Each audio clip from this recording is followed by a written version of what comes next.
Welcome to the Empty Wagon Fantasy Football Podcast. I'm Brad here with Josh. No Pat again today. He's got the sniffles and can't be with us. But we're going to break down this week 7 and talk about all the stuff that I got wrong. Because guess what? That's all I do is get stuff wrong. All right, Josh, how you doing? I'm good, despite Melvin Gordon being hurt. And it was a big injury weekend.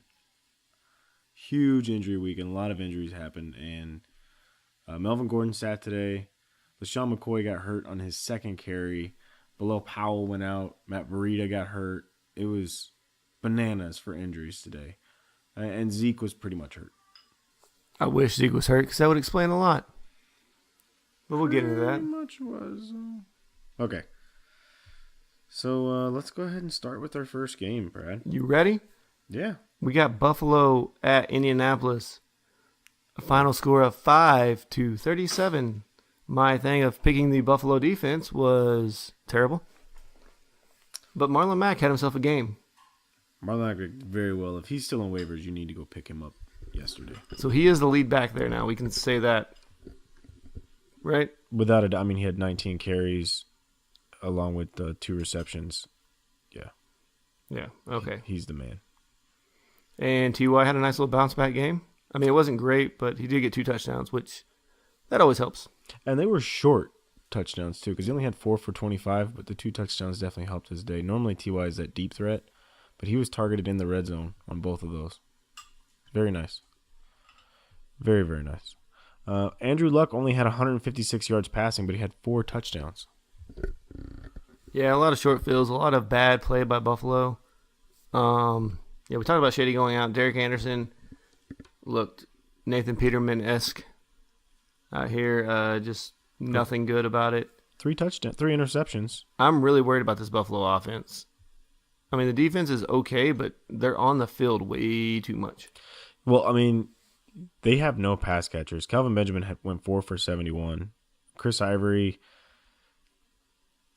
I don't know if LeSean McCoy's absence is going to be prolonged, but I don't even know if Chris Ivory is worth you going out there and grabbing. I mean, he was 16 for 81, so he's still good. He averaged 5.1 a carry, so it wasn't terrible.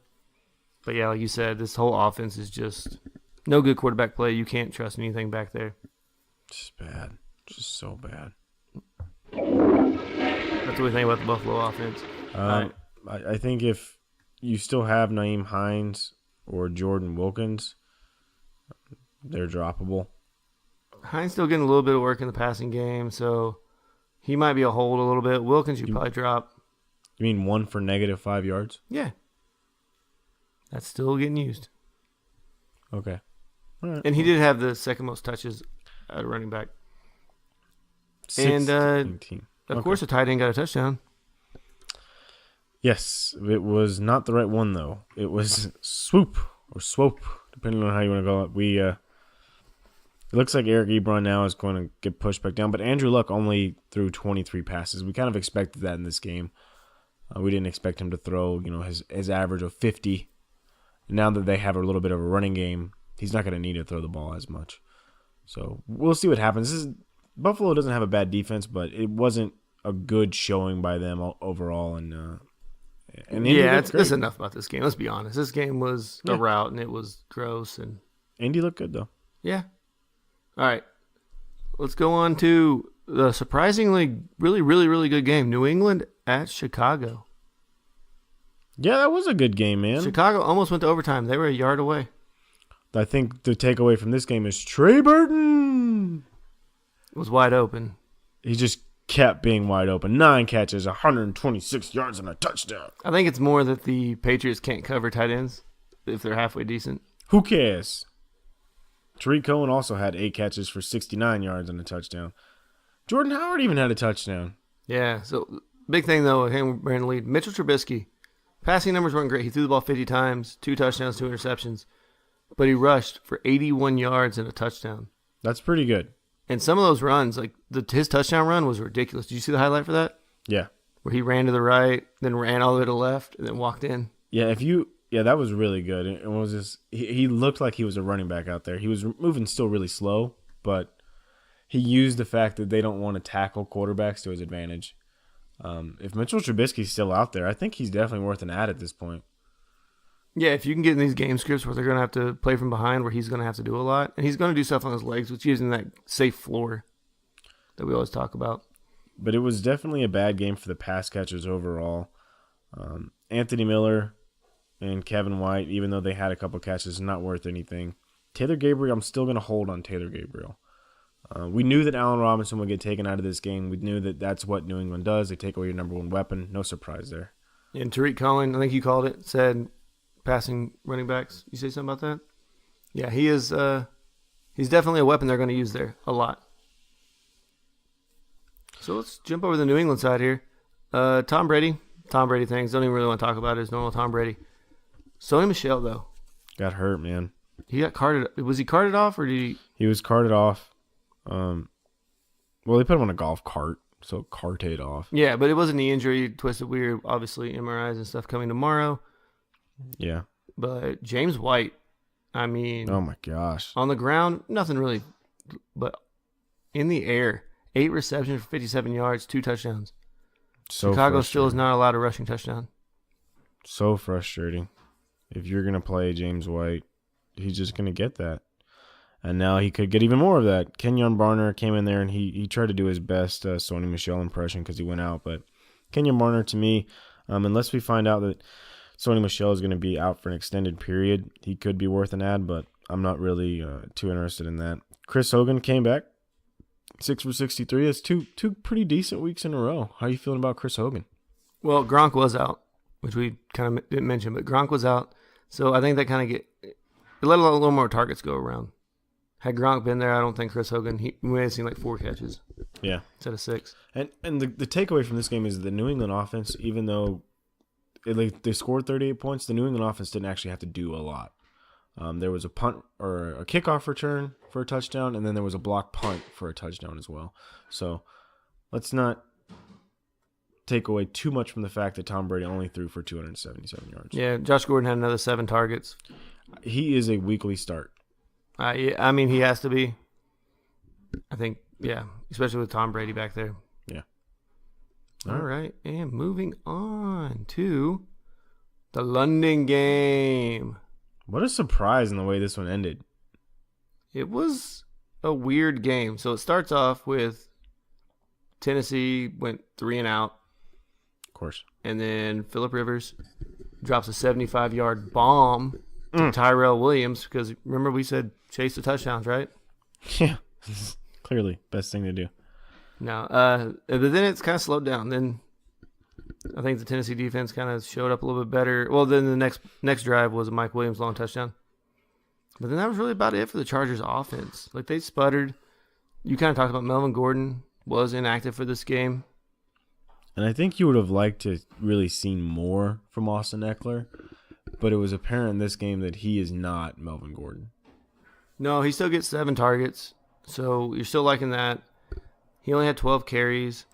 It was a weird game script game. That's really enough about Austin Eckler. We can kind of move into... We talked about Tyrell Williams' long catch. He had 4 receptions on 4 targets. But then Keenan Allen, another kind of disappointing game. Yeah. And he was mad about it. So there was a play, I don't know if you saw, Josh, when... Oh, I did, where he kicked the pylon? Yeah, so he was double covered on pre-snap. So Phillip Rivers never even looked his way. But he beat the coverage and was open in the end zone. He was upset. So I wonder if next week is a squeaky wheel. You know, he gets a little more maybe. Maybe they target him a little more. Well, next week they're going to have you on a bye. But when that's right. Back, week after. When they come back, I think him and Philippe will work on getting on the same page, hopefully. Yeah, I think Rivers has been so efficient lately that it's been weird that they don't have to really rely on him. But yeah, Tennessee. He has been very efficient. Tennessee, surprisingly, ran the ball pretty well today. Kind of strange. Dion Lewis, 13 for 91. Yeah, Derrick Henry was 12 for 33, but got a touchdown. Goal line touchdown. And Probably should have had another one. And Dion Lewis even had 6 for 64. Yeah, Dion Lewis, they both had, I think it was around, I think Henry had around 14 or 13 points. Dion Lewis had over 20 points in PPR. Yep. Tyreek Hill's so fast. And Sorry. yeah. We're on the Sunday night game, and he's just so fast. Marcus Mariota was Marcus Mariota. Finally threw a red zone interception. Yeah, finally. And that was the first one in his career. Not really known for taking chances. The biggest takeaway from it is that Mike Vrabel decided to go for 2 when they had tied the game, when they potentially could have tied the game up. He went for 2, didn't make it. There was a penalty on the play. He's like, well, we're still going to go for 2. Didn't get it again. I like the gutsiness of it, but you kind of cost yourself a victory here. Could have taken it to overtime and seen what happened, but yeah, it's on you. Another disappointing game for Corey Davis. 7 targets, 3 receptions, and he had like a couple bad drops. Some more bad drops from Corey Davis. Tajay Sharp looked really good though. He did. I think that's more of their go-to wide receiver now. Yeah, I'm a little bit interested to see what his ownership percentage is, and it could be a pretty good waiver wire ad. He's going to be on a bye next week, so maybe don't add him just yet, but keep an eye out for him after next week's game. Tajay Sharp.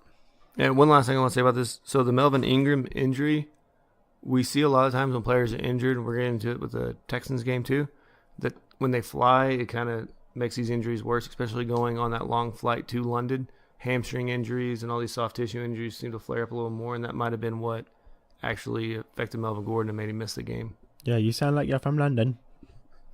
Did I? No. Oh, okay. I was like, I didn't think I did. You sound like you're from London. All right.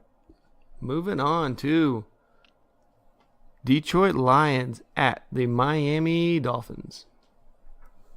I'm going to let you take the lead. I didn't get to watch as much of this game as I would All right, like. so we got Brock Osweiler looking like a man possessed out here, throwing touchdown passes. On accident. On accident, yeah.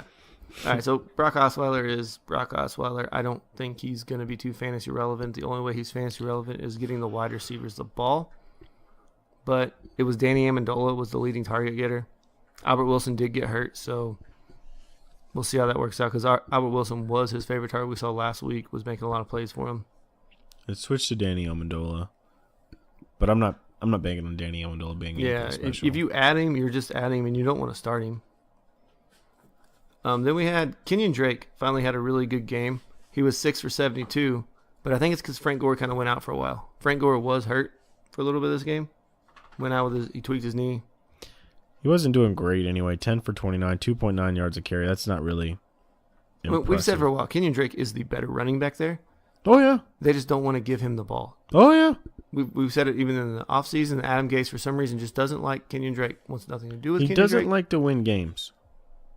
Yeah, did you see Devontae Parker's agent come out and say that? Yeah. Oh, Said yeah. he was incompetent. I believe. I believe that he is incompetent, and I believe that he will be fired at some point when there is a better option. Mike Gesicki, though. Mike Gesicki. 3 for 44. Only 3 targets, so still want to see how this works out. Go over to Detroit. Whew. Kerryon Johnson, 19 carries, 158 yards, no touchdowns. You know why he got no touchdowns? Because you know who they gave the ball to on the goal line? Vulture. LeGarrette Blount, 10 for 50 and a touchdown. Ugh. And I was like, well, that's 5 yards a carry. That's really good.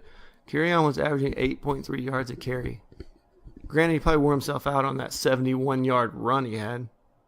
He's still just so good. Kenny Golladay had a touchdown called back for offensive holding. Michael Roberts, right? The wide receiver we all said to start. 2 touchdowns. Yeah, that was the one. Anybody going out to pick up Michael Roberts this week? No, sir. Okay, that's what I thought. It was just a weird game. I just think Kerryon was running so well. The wide receivers, you really didn't get a lot from anybody. Yeah, Matt Stafford only threw 22 passes. Didn't really need to do a lot. Nope. All right. But Amir Abdullah did get in the game. He did. It was the first time he was active, and he actually had a couple of plays, and I was like, what is going on out here? Is it 2016? All right. Vikings at the Jets. Vikings at the Jets. So this game was actually pretty close till late in the game.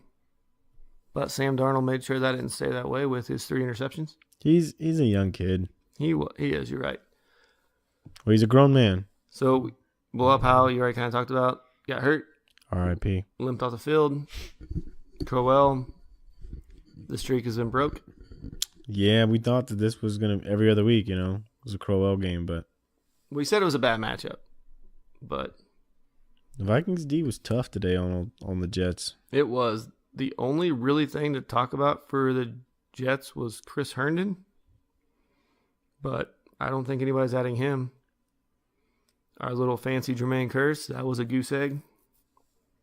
It was just a bad game all around. Yeah, not great. This Minnesota defense did pretty well, but actually the Jets defense did pretty well against the Vikings for the most of the game.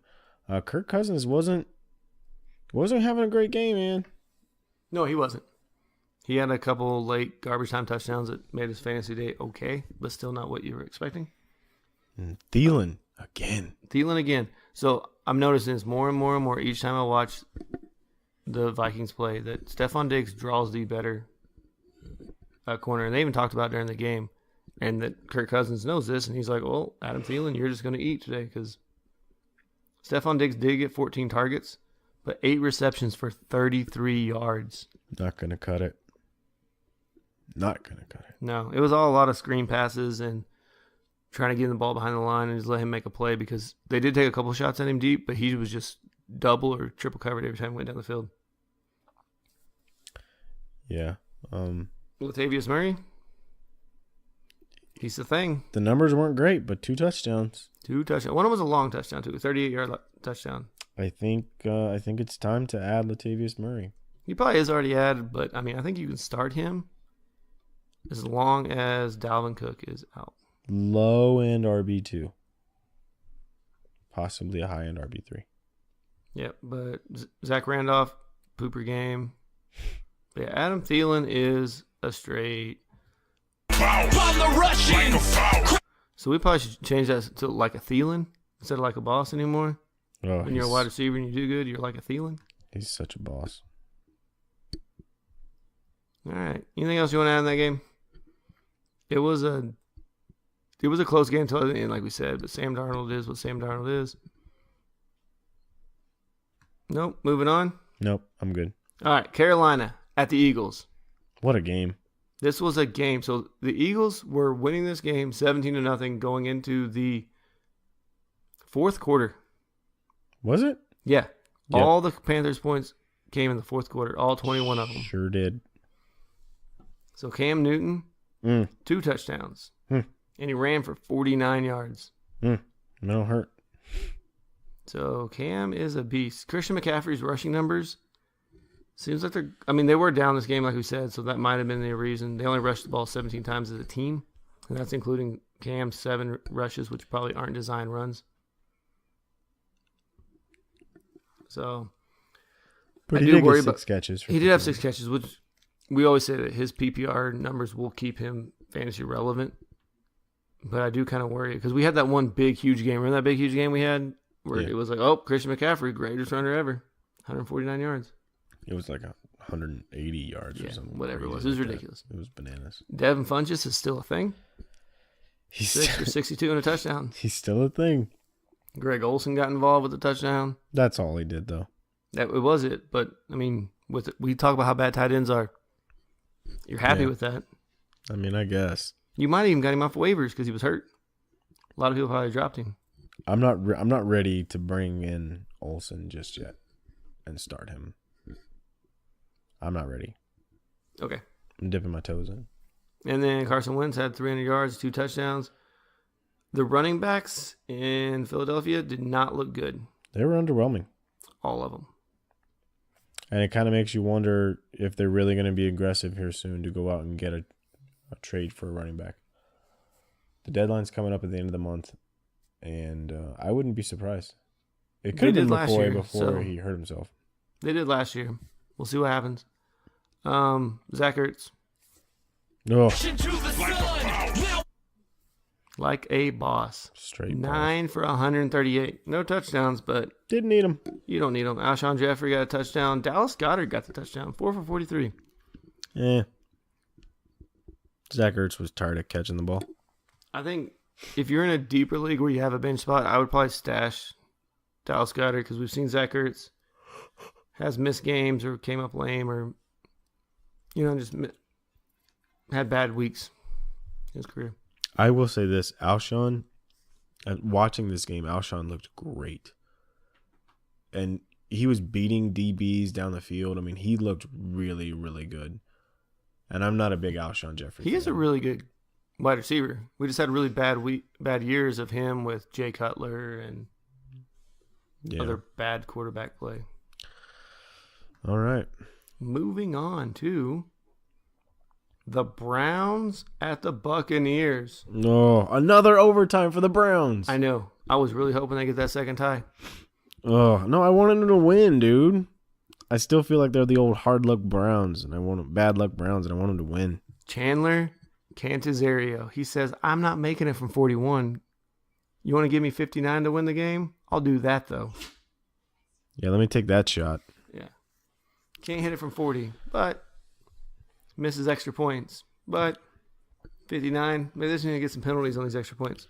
If you went out and you had the decision to go between Nick Chubb and Duke Johnson, you made the wrong decision if you chose Duke Johnson.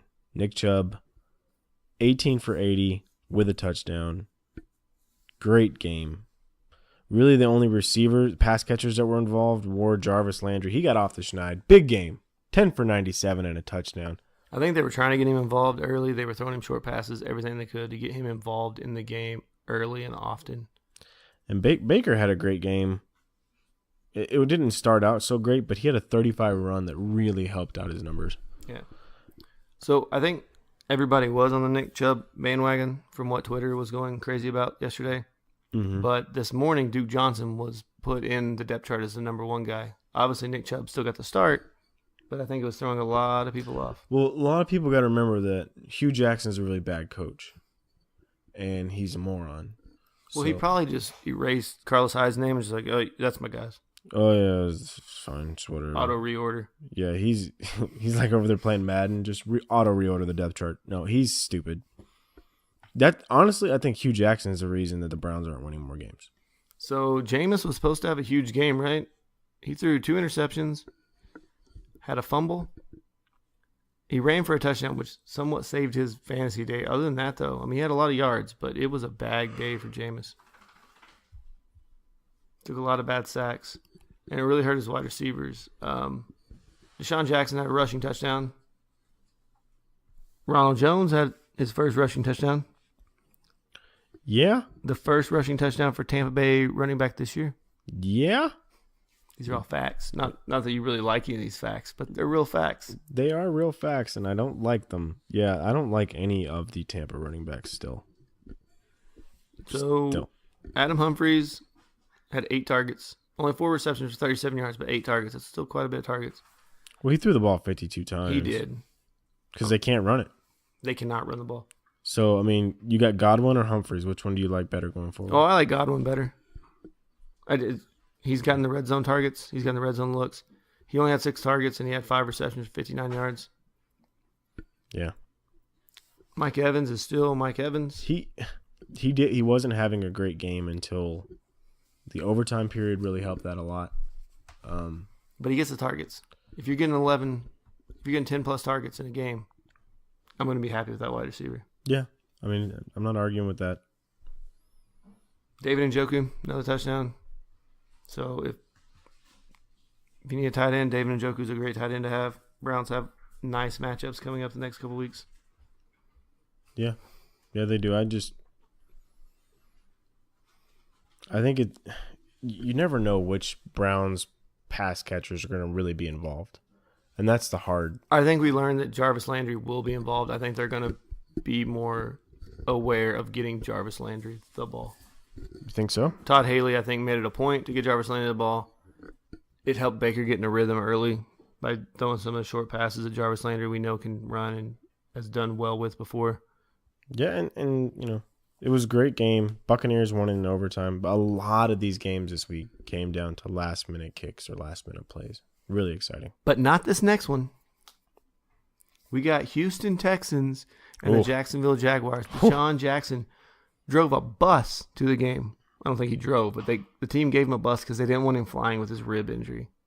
Deshaun Jackson? Oh, sorry, not Deshaun Watson. Oh, There you go. what? Sorry, Deshaun Watson. You didn't hear about this? No. He took a bus to the game because the team did not want him flying because of his rib injury. From Houston to Jacksonville. Okay. They were like, oh, just take a bus to the game instead of flying with the team. Obviously, they got there probably the day before, but I mean, it worked. They won. they did win. He didn't have a great game. He is beat up, and he still got kind of beat up in this game too. He got sacked one time. He didn't have, like you said, he didn't have a great game. Really, Houston didn't have a great game at all. What they did was they got Bortled. Blake Bortles was looking like trash. Lamar Miller had a great game. He did. Lamar Miller did have a great game. He was that solid RB too, like you wanted. 100 yards rushing with a touchdown.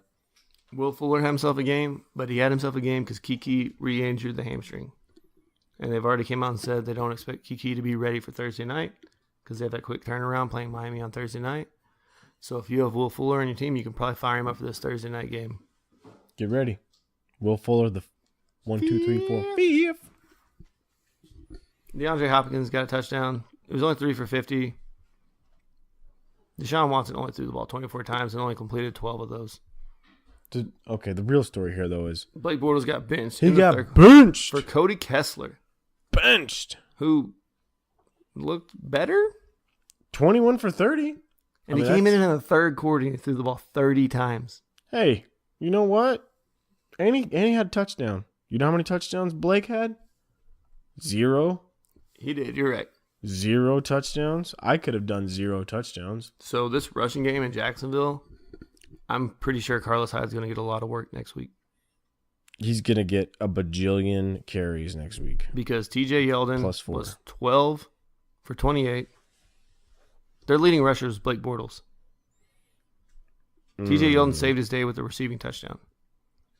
But other than that, Dante Moncrief was 7 for 76. Nobody had really any good games on this team. Yeah, I had Moncrief too, and I was like, he's going to be the guy. And then last week against Dallas, he does nothing. So then I dropped him in one of my leagues, and then now he has another 7 for 76. In PPR, you just cannot trust these guys in any format. Well, we'll have to see what happens with if they keep Cody Kessler in there or if they roll back to Blake Bortles next week. Wouldn't you love to see them go out and trade for your boy in New Orleans?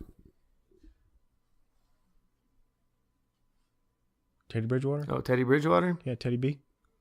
I don't think New Orleans is going to give him up. I mean, I wouldn't, but Because their backup quarterback they got out there run blocking. Taysom Hill or whatever? Yeah. Yeah. I mean, Teddy Bridgewater should be... Jacksonville needs to make this trade. Jacksonville needs to do something about the quarterback situation in the offseason. It's not working. Yeah.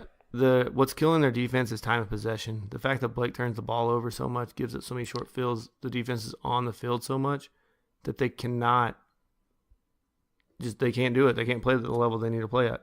And, I mean, we've seen this happen before. Whenever Denver's defense was still really good and they were holding their core together, they were just on the field so often. And last year especially, the quarterbacks just kept leaving them in awful situations. So it was not good. All right, that's it for that game. Anything else you want to add? Oh, I got nothing for that game. Let's move it on to Saints at the Ravens. Drew Brees got his 500th touchdown. 501. Well, he has his 500 for he gets 501. Oh, yeah. These are facts. 501. And it was a boring game. It was 24-23.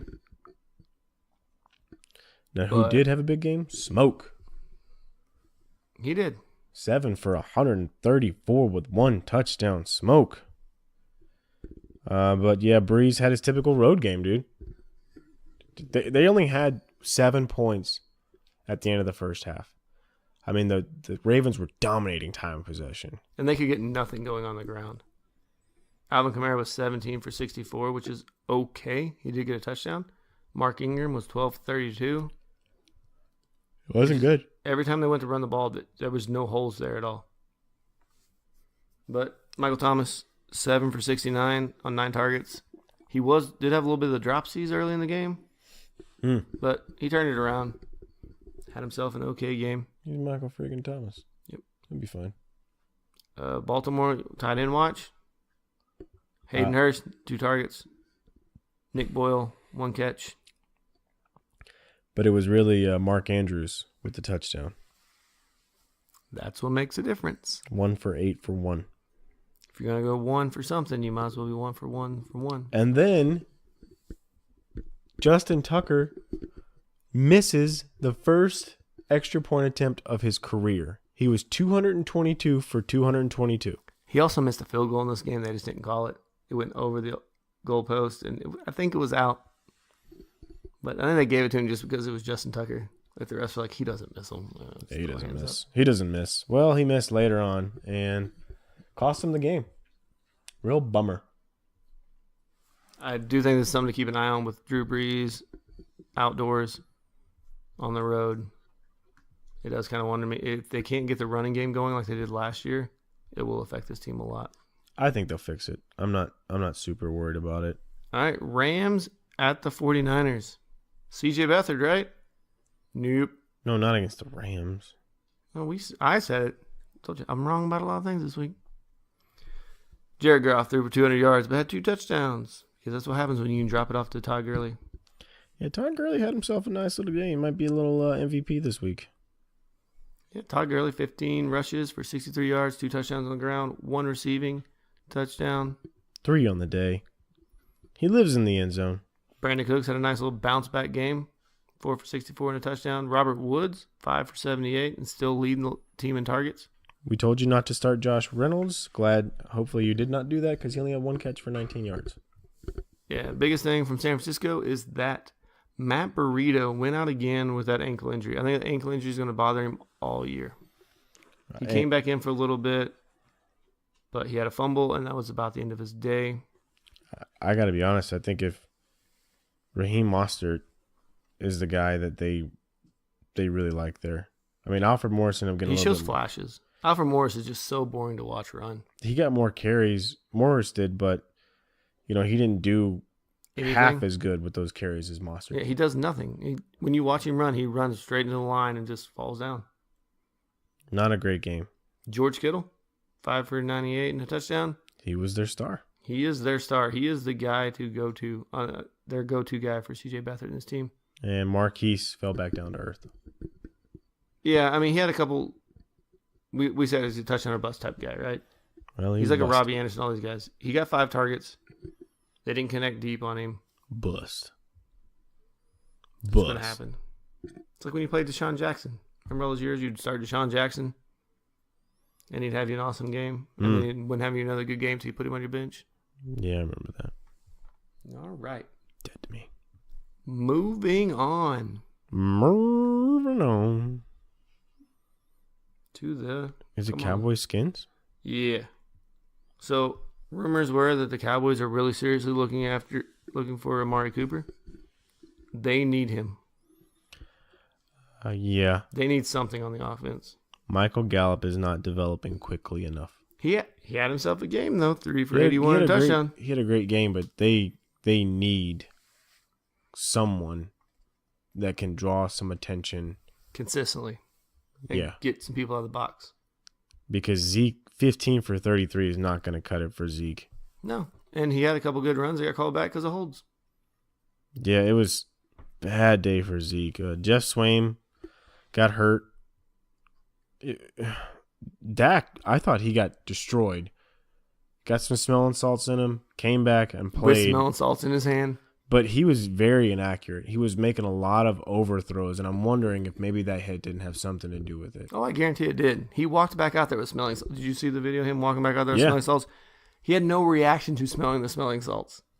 Usually you wince or something and your nose like prickles up. He did nothing. He just kept on walking like he was just sniffing some lilies out by the side of the road. I don't know if he was sniffing lilies. And he kept running the ball, too. He did. Dak had him a decent fantasy game because of the rushing yards and the rushing touchdown. Yeah, I do not condone this. I worry about his health, but... Michael Gallup, we going out and adding him? No. Allen Hurns, 5 for 74. No, come on. We don't know what's happening with this offense. Come on. Jeff Schwaim, 3 for 25. He got hurt. Yeah, but he was there. The guy I'm interested in might be on the other side of the ball. Capri Bibbs. Capri Bibbs... Until Chris Thompson. As soon as Chris Thompson comes back, he loses all his value. Yeah, but right now, he is the Chris Thompson of this offense. Not really. 2 receptions for 13 yards, that's nothing. Chris Thompson's usually going to give you a little more on the ground than that. Capri Bibbs, 4 receptions for 43 yards and touchdown. I mean, the touchdown's what saved his day. This whole game offensively was bad. Not for Adrian Peterson. It was still just 99 yards. Like, it still wasn't nothing great. That's an Adrian Peterson kind of day. You wanted to fall in the end zone once, is what you want. He caught a pass. He caught a pass. I know, I saw it. For Adrian Peterson? And he had 2 targets. That's a big deal. It's a big deal. Alex Smith misses Tyreek Hill so much. There were so many passes that he tried launching down to Josh Doxson, but just was right outside his fingertips because he's not as fast. These receivers are bad. They got nothing. Not impressed. So this is the fastest I think we've done the Sunday recap. Well, the Sunday night game, I mean, it's over, but it's not technically over yet. There was a lot of injuries, man. This was a rough week. If you survived some of those injuries, like the LaShawn McCoy one or Melvin Gordon one. Yeah, toot your own horn. It's okay. Some of us over here Bilal with 60 Powell. points. I didn't start him. I'm just saying, I was fortunate in some situations, yes. But good on you. It doesn't hurt when you started Phillip Lindsay, Emmanuel Sanders, and the Broncos defense on Thursday. That didn't hurt your team. It did not hurt my team. I did okay. I'm not trying to brag. I'm just saying if you survived, good for you. I'm proud of you. So the Cincinnati game, we can call it over because they got backups in. 45-10. Jeff Driscoll is running the ball. That is not Andy Dalton. So we can you want to break down this game? Yeah, sure. Patrick Mahomes balled out. He's good. He's a pretty good quarterback. 358 yards through the air, 4 touchdowns. He did throw a stupid interception, but I think that's because he was getting bored. And then he had 45 rushing yards. Patrick Mahomes is a legitimate MVP candidate. Yep, I agree. In fantasy and in real life. Kareem Hunt, wow. 5 for 55 receiving with 2 touchdowns. And he added another one on the ground. 15 rushes for 86 yards. He's getting involved in the offense again, and he's playing very well. Tyreek Hill, amazing game. 7 for 68 and a touchdown. Kelsey, 5 for 95. Sammy Watkins, 4 for 74. I mean, all these yards got to go to some people, you know? They do. But Cincinnati's side of the ball, I think, is the more surprising. The fact that they only put up 10 points against this Kansas City defense. Yeah, and you would expect that to be a little bit more. But, I mean, Andy Reid, he has a history of tightening up his team as the season goes on. Remember they had that lull period last year where they were dropping a couple games and then they tightened it back up. I think that's all that happened is he's just tightening his defense back up, but Cincinnati's just not taking advantage of it, man. No, Joe Mixon, 50 yards on the ground, 3 receptions but only for 1 yard. A.J. Green, I mean, they were hyper targeting A.J. Green in the first half. And then I think the Chiefs were like, hey, this A.J. Green guy's pretty good. And at halftime, so let's just double cover him and make Andy Dalton go anywhere else. And he didn't want to. Andy Dalton said, no, I'm still going to throw to A.J. Green because I love him. Yeah, he's my best friend. Tyler Boyd, after the big week last week, kind of busted this week. Uzama, if you started him, you're probably happy at tight end for 1 for 4 and a touchdown. Yeah, I mean, yeah, he got you. He'll probably be a top 10 tight end this week when all is said and done. Well, your big 3 were out there. Ertz, Kelsey, and Burton. So yeah, but no Gronk, so that opens up a spot. For Burton. No, yeah. He's the big 3 now. I don't know about that. He is the big 3. Okay. Okay. All right. So that's pretty much it. Yeah. That is it. And with that, thanks for listening to us on the Empty Wagon Fantasy Podcast. You can find us on Twitter at EmptyWagonFF. And then you can find Brad at Tack Jones, Pat at HatTrick Pat 37, and me at FF Josh Hughes. Send all those well wishes out to Pat. He needs them. He's got the sniffles. We love you, buddy.